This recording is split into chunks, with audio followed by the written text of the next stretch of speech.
Huli, buti pa si Juanito nakapag-aral, ano?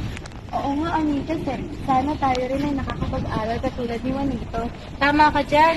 Ngunit hindi naman tayo pinapayagan ng ating mga ama na makapag-aral dahil wala tayong karapatan. Oo nga.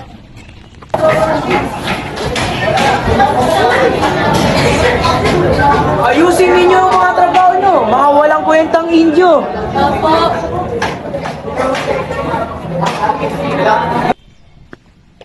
Huli. Bakit po, Padre Camora? Halika dito. May papagawa ko sa'yo. Amiga!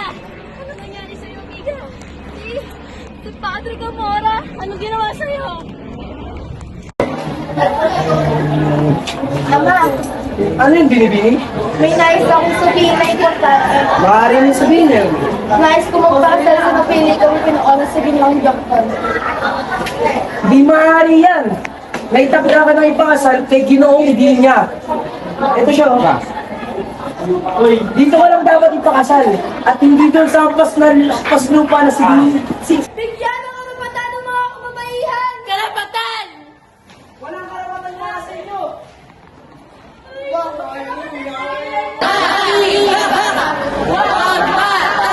Babae ka! Hindi babae lang! Vicente, yan. Nagawa mo naman pinapagawa ko sa'yo. Opo, ma'am, nandito na po ito. Okay, very good. Oo, di ko maintindihan. Ay, Althea! Ito, Teo, hindi ko kasi maintindihan itong kabanata ito. Ano ka ba na po ba yan? Ito yung kabanata 28. Kung sa sulatan, Ayan ba? Sige, sabay natin pag-aralan niya. sige, salamat.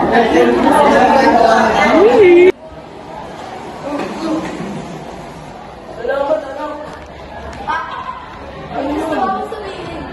Ano yun, anak? Nais ko magpakasal.